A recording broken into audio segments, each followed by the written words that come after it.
Greg, in addition to being the first fellow, you've also been the manager of the William Barclay Parsons Fellowship program for some time. Can you give us a sense of the kind of research that's been done by the other fellows over the 30 years of the program? Sure.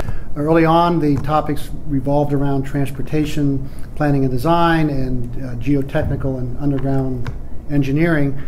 More recently, we've started seeing proposals coming in the area of sustainability, coastal resilience, alternative mobility technologies, energy, carbon dioxide sequestration. So I think that this is reflective of the breadth of business that Parsons Brinckerhoff is growing into and continues to be. And I think as we go forward, we'll continue to see a broader range of topics reflecting the growth that we're going to be seeing. Lauren, you're the William Barclay Parsons Fellow for 2015, and your monograph concerns driverless vehicles. Would you describe for us what you're going to study and what you think the results will be? Sure. So I'm not going to look at the technology, just to be clear on that. There are people and institutions around the world doing that very well.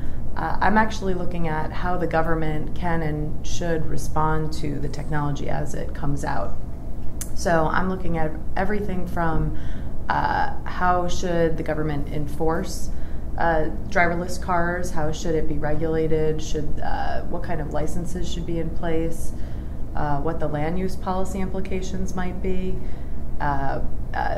Really the topics are pretty endless, and my goal is to actually bring that scope down a little bit as I do more research, but to develop guidelines that can be useful to the government both in the medium term and the long term.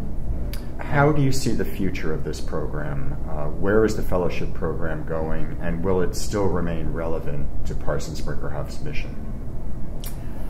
I think if you look in the sort of mission statements and the vision statements for both WSP and Parsons Brinckerhoff, you'll see the word innovate.